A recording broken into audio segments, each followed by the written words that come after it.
ગ્રુપના કૌભાંડને લઈને સીઆઈડીની તપાસ તેજ ચાલી રહી છે। આરોપી ભૂપેન્દ્ર ઝાલાના આર્થિક વ્યવહારોને લઈને આ તપાસ તેજ કરાઈ છે। હિંમતનગરની આંગણિયા પેઢીમાં હિસાબોની તપાસ કરવામાં આવી રહી છે। આ આંગણિયાના સંચાલકો પાસેથી વિગતો માંગવામાં આવી। વ્યવહારોની વિગતોને લઈને હાજર થવા સંચાલકોને નોટિસ અપાઈ છે। કેટલાક વ્યવહારોને લઈને વધુ ખુલાસા થઈ શકે છે। અનેક વ્યવહારો શંકાસ્પદ હોવાને લઈને સીઆઈડીની તપાસ કરવામાં આવી છે। રોકાણકારોના કરોડો રૂપિયાના મોજશોખમાં ઉડાવ્યાની વિગતો પણ મળી રહી છે। પોન્જી સ્કીમના પ્રોટેક્શન માટે મોટી રકમ ખર્ચવામાં આવી હોવાનું પણ બહાર આવી રહ્યું છે।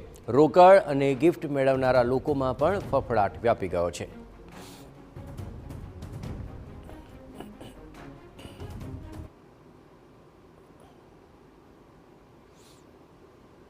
બીજેડ કૌભાંડ મામલે જે પ્રકારે તપાસ હાથ ધરવામાં આવી છે તે પ્રકારે સીઆઈડી ક્રાઇમ દ્વારા જે તપાસ હાથ ધરાઈ રહી છે તેમાં હવે આંગણિયાની પેઢીઓને પણ આ જ પ્રકારે ખુલાસા પૂછવામાં આવે છે કે જે પ્રકારે ભૂપેન્દ્ર ઝાલાએ જુદા જુદા હવાલા કર્યા હતા, કેટલાક નાણાકીય વ્યવહારો કર્યા હતા, આ તમામ બાબતોના જે આંગણિયા મારફતે વ્યવહારો કર્યા તેનો ખુલાસો જે છે તે લઈને સીઆઈડી ક્રાઇમની કચેરીએ ઉપસ્થિત રહેવા માટેની કેટલીક પેઢીઓને નોટિસ આપવામાં આવી છે।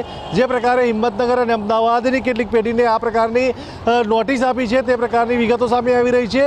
આ વિગતો મુજબ જે પ્રકારે છેલ્લા 6-12 મહિનાની અંદર જે વ્યવહારો સામે આવી રહ્યા છે તે વ્યવહારો મુજબ કેટલાકના પગતળેથી જમીન સરકી જાય તે પ્રકારના વ્યવહારો જોવા મળી રહ્યા છે અને શક્ય છે કે આ આંકડાઓ અથવા તો વિગતો જ્યારે બહાર આવશે ત્યારે આ પોલીસની તપાસ જે છે તે આ પ્રકારના કેટલાક લોકોના દરવાજા સુધી પણ પહોંચી શકે છે અને એ કારણે જ જાણે કે કેટલાક લોકોમાં ફફડાટ પણ વ્યાપી ચૂક્યો છે। અવનીશ ગોસ્વામી, TV9 સાબરકાંઠા।